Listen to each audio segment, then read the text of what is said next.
On air. Online. And on digital radio. This is 612 ABC Brisbane. This is Drive on 612 ABC Brisbane, ABC Digital and online at abc.net.au/Brisbane. What an absolutely spectacular panel lined up for the sports panel this Thursday.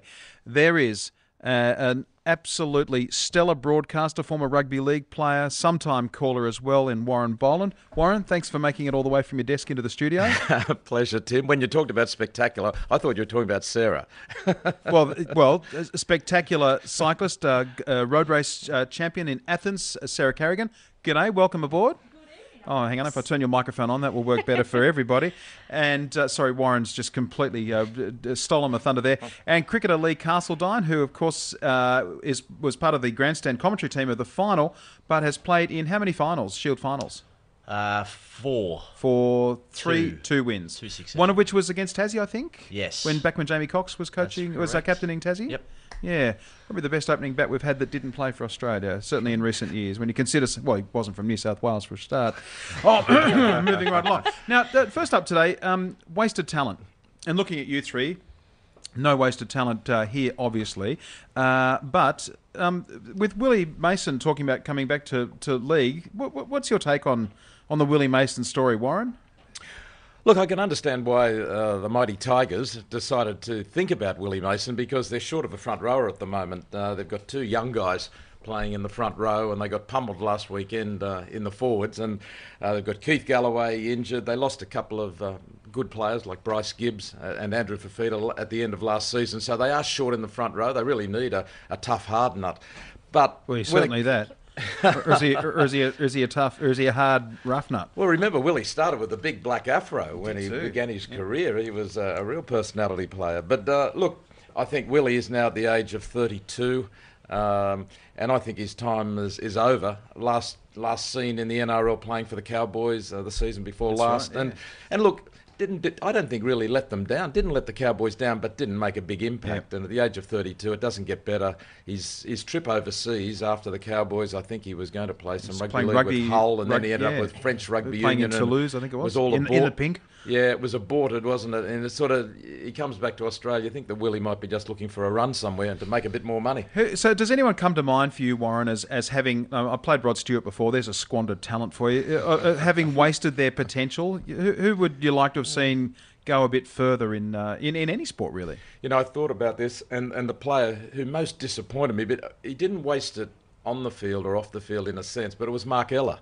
Mark Ella was the player who had half of his career still to play, and was one of the most brilliant players in the world in rugby, and gave it away for various reasons, including the fact he didn't like Alan Jones as being the coach of the Wallabies. But can you really call that wasted talent, though, when someone's drive or if that someone's personal experiences maybe changed, that inner passion for what they're doing?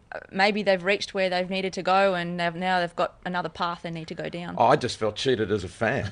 Yeah. That's all. Yeah. He had so much more to give, but there are plenty of other players who have. Look, Lee might comment. I think Andrew Simons is one who had talent that he didn't quite fulfil his ability and potential. Yeah, I look from a sort of wasted opportunity point of view as someone who probably didn't reach the heights that they could have, and at certain times Andrew did. So when I was having a bit of research on the net this afternoon, I looked at the great Mark Philippoussis. No, did he ever win a Grand Slam? I don't think he did. No, he didn't. He may have won a couple of tournaments here and there, but I think he was from a talented point of view, he should have reached a lot more. In terms of if you sort of compare him to someone like a Pat Rafter, I thought that he could have probably achieved a lot more than what he did. So the great Pooh, as they used to say, I don't think he achieved as much as he probably should, and was probably a waste. Wasted his talent a fair bit. He got a few off-field sort of distractions, you could call them that. So, well, sometimes it's injuries that just bring you undone and you just can't overcome them. Sometimes you lose the fire. Sometimes you just don't try hard enough to kind of get that longevity out of your career. Yeah, well, I know. I can tell you right now, there are that many kids, teenagers that are out there that have so much talent that will never be identified. And do we call them wasted talent, or talent that has never been fulfilled. It's a really tough topic, and by saying that they should have reached it or they could have, there's so many personal passions and personal circumstances that go into achieving and putting everything into such achieving a high level. So yeah, it's a tough one. I played at school with a guy. I played against him, and he was the best footballer in our age in any of the schools. And we had players like Chris Anderson were playing against us. Chris Anderson went on to play for Australia. This guy was better than Chris Anderson, but at about the age of 15 or 16, just decided he didn't want to really play anymore. And I mean, that guy could have played anywhere, anytime. We see it so many times in cricket circles as well. There's so many good country players, who could achieve a lot more out of the game, but for whatever reason they just choose to. They love the country life, and they might come down. They have to come down to Brisbane to make it, to play for Queensland, but they choose the country life, and they're happy there. And I suppose there's nothing wrong with that. It's a very interesting discussion. I want to flip it in a moment to ask about when someone stays on longer or perhaps too long, particularly in the context of swimming, the Olympic trials finishing tonight. 6:12 ABC Brisbane. Awesome sports panel this Thursday afternoon with Warren Boland, Lee Carseldine and Sara Carrigan. So, how do you know when to give up, when enough is enough? I got to ask Barry Humphries about this the other day, of all people, not in a sporting context, but about retiring Dame Edna. Sarah, when is enough enough? How do you know when to get off your bike? Yeah, it's actually a really hard question, but it also, I suppose as an athlete that has retired, you just know. And in saying that, in just knowing, for me, it was still such a very emotional time to actually give up my competitive side of my cycling. When we think about the athletes that have come back out of retirement, you've got to wonder, why are they coming back? Are they coming back because life outside of sport is not quite what they thought it was going to be? Are they coming back because they want the good things and they've sort of forgotten about the hard things that you have to go through to get there? Or are they really coming back because that drive is still there and the hunger still hasn't quite disappeared, so they've still got that spirit alive to be able to get where they want to go? And if that's not the case, I really think they're the wrong reasons then to come back. But what was it like for you the first day you were not a cyclist? I know you still ride, but the first day you were not a cyclist. It took me 3 months to decide to retire. And the first World Championships I saw, I started bawling. So I don't actually know there was actually a first day. It's taken me a while. It's almost like you go through a grieving process where you're grieving the loss of this, the life of an athlete. And it is a different life. You're grieving the loss of the time on the bike. I mean, look, I'm still very much on the bike, that's for sure. I'm still very much involved in cycling, coaching and all that sort of thing, but it's still very different. What about you, Warren? Because I remember, because I used to see you play back when the ball. You're that old, Tim. I'm that old. When the ball was made of leather, and they were shorter shorts and that sort of thing. But was it because of your career that you quit league fairly young? No, not really. No, look, I think the better you are and the more successful you are, the harder it is to give up. And we'd had some very good seasons.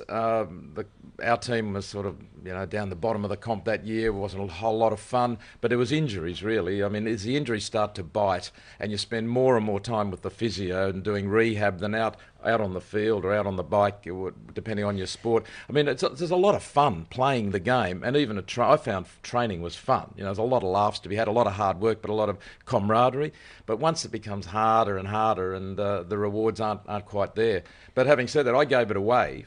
And then a year later, I did want to make the comeback. Yeah. And I basically got talked out of it by my family. Yeah. And even the club officials said, mate, we want if you're willing to play, we'll take you. But they were good enough to say to me, have a good hard think about the reasons you gave it up. And the reasons were a combination of starting to pull hamstring muscles and getting concussed too often. It's really tough though if people have to retire. if athletes have to retire because of injury, that's a really tough situation. It is. I mean, because you had back problems, Lee, didn't you? Yeah, I didn't retire, but I had a spinal fusion when I was at the age of 27. From a cricketing point of view, it's a pretty bad time, and I spent 3 or 4 years out of the game. And for me, that fire was still there. I still wanted to achieve a lot more out of the game and have a few more goals to tick. So to come back, I was lucky enough to come back and play. From a retirement point of view, cricket's, I suppose, a little bit different in a sense that this year I've been lucky enough to get into a career, but also play 2020. So we've got 3 different formats so I've retired from the full-time stuff and I can still play freelance 2020 stuff. So it's interesting how different sports can allow you to still stay involved in the game from a semi-professional level, and cricket, I suppose, is one of them. Yeah. Maybe that helps that grieving process of eating out of it's a bit slower, it is, and and that's the thing, and that's what I looked at. I said, I'll finish the 4-day stuff and the 1-day stuff and just go to 2020, and it's given me time to settle into a career outside, just have a look what's out there, in terms of what I want to do with my life post sport. But you've got an IPL career, or you've at least had an IPL career, which is sort of like the not the twilight, but I mean it's still top level cricket, very top level cricket with the calibre of player. For me, the IPL post career, post operation was my, I suppose, pinnacle. I was never going to play for Australia because I was probably put in that too old bracket, and also I just wasn't on their radar when I came back. So IPL for me was my pinnacle in terms of I knew I wasn't going to play for Australia, and now I'm just enjoying playing a bit of big bash cricket during the summertime, and then during the year just doing a bit of work. See, Tim, I think one thing when you are at the top level of any sport, it's continuous. You're working your way up the ladder, you get there, then you don't want to walk away from it. But there are other things in life. I know I wanted to travel, but you don't have a break because you've got to maintain your position at that level and in your team. And so finally, some things just become big enough that you want to have that break. But not many people do. Yeah. For those who don't know, Warren was the original West's Tiger. Or the original Balmain Magpie, depending on how you want to look at it. Then we've got 8 minutes to 6. I just want to ask about the Gold Coast. Gold Coast United's final game is this weekend, paradoxically perhaps, against the Brisbane Roar. And there is a question, of course, about the Titans and whether they're going to be about the 18th side in the national competition from the Goldie. I'll come to you last, Sarah, because you were stumping for the Gold Coast in the West Indies in the lead-up to the vote for the Commie Games. But, Warren, is the Gold Coast going to be the graveyard for sporting teams? They've got a basketball team and Brisbane doesn't. I should point that out. Yeah, they do. Look, it has been a bit of a graveyard, hasn't it? We've got in league, we've got the Seagulls, the Chargers and the Giants, who are all really one club, but they all went down a while back.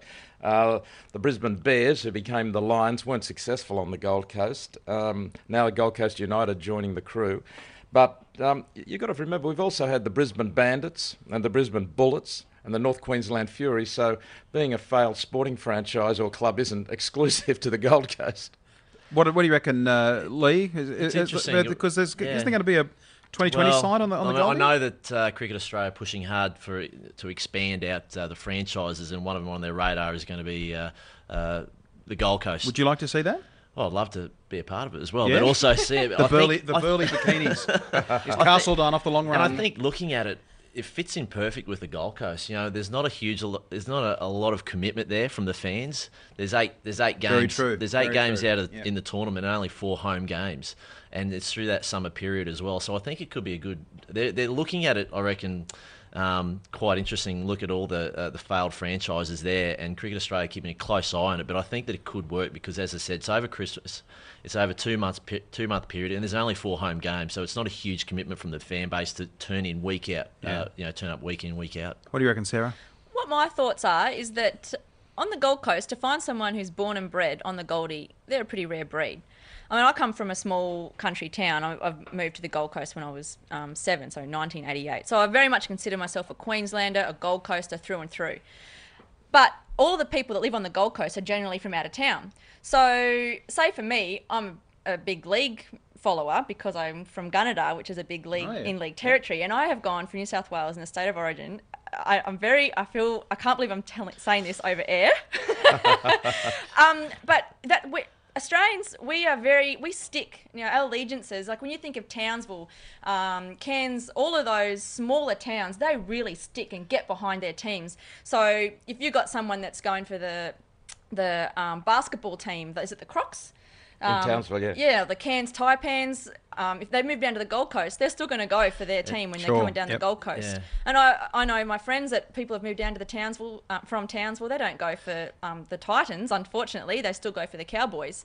So people stick to their original, where they're from. It's interesting because you talk about that. Benny Eichen wrote a good article today in the paper talking about you grow up following what your mum and dad used to follow in terms of your sport, so you get that team that you support from that early age. And as you said, a lot of people who move to the Gold Coast are probably at that later age. We've already got that that team that they've already support and they're going to support, through thick and thin. Yeah. So it's quite interesting. So the good thing is that there's more and more people now that are being born on the Gold Coast, but there's still, I suppose, going through that transitional period. There was the Gold Coast Rollers as well, wasn't there? The basketball, which later on has become the Blaze, or differently. Yeah. The Rollers, and I'm with you. I have a New South Wales State of Origin hat in my bag that I wear walking to the ferry. I don't tell too many people about that, but shivers now. I'll put my hand up and I figure I'll just get a belting come State of Origin time when New South Wales gets another one, Warren. But the one thing I will say about the Gold Coast, that every player wants to go and live and play on the Gold Coast, so you have no trouble talking players into going there. You just Lee's already put his hand up. They haven't got a franchise yet. I'm not so much as a player, maybe as CEO. Just admin job. It really is a sporting mecca. He's handing out business cards now. What is going on in here? CFC, for heaven's sake. The Gold Coast is the sporting mecca. We've got the weather, we've got the facilities. Yeah. I mean, that's why we've got the Com Games there. All right, fantastic panel. Thanks so much for coming in, and I hope we can get the same panel together before the end of the year. It was a really interesting conversation. Thanks so much. Thanks, Tim. Thanks, guys. All right, Warren Boland, of course, star of Weekends here on 612 ABC Brisbane. Lee Carseldine, who has a couple of Shield winners' medallions, and do you get a medallion? Oh, we get a plaque, I think. A plaque. Yeah. All right, but he's had his hand on the shield. That's more than I've ever had. And Sara Carrigan, of course, the Olympic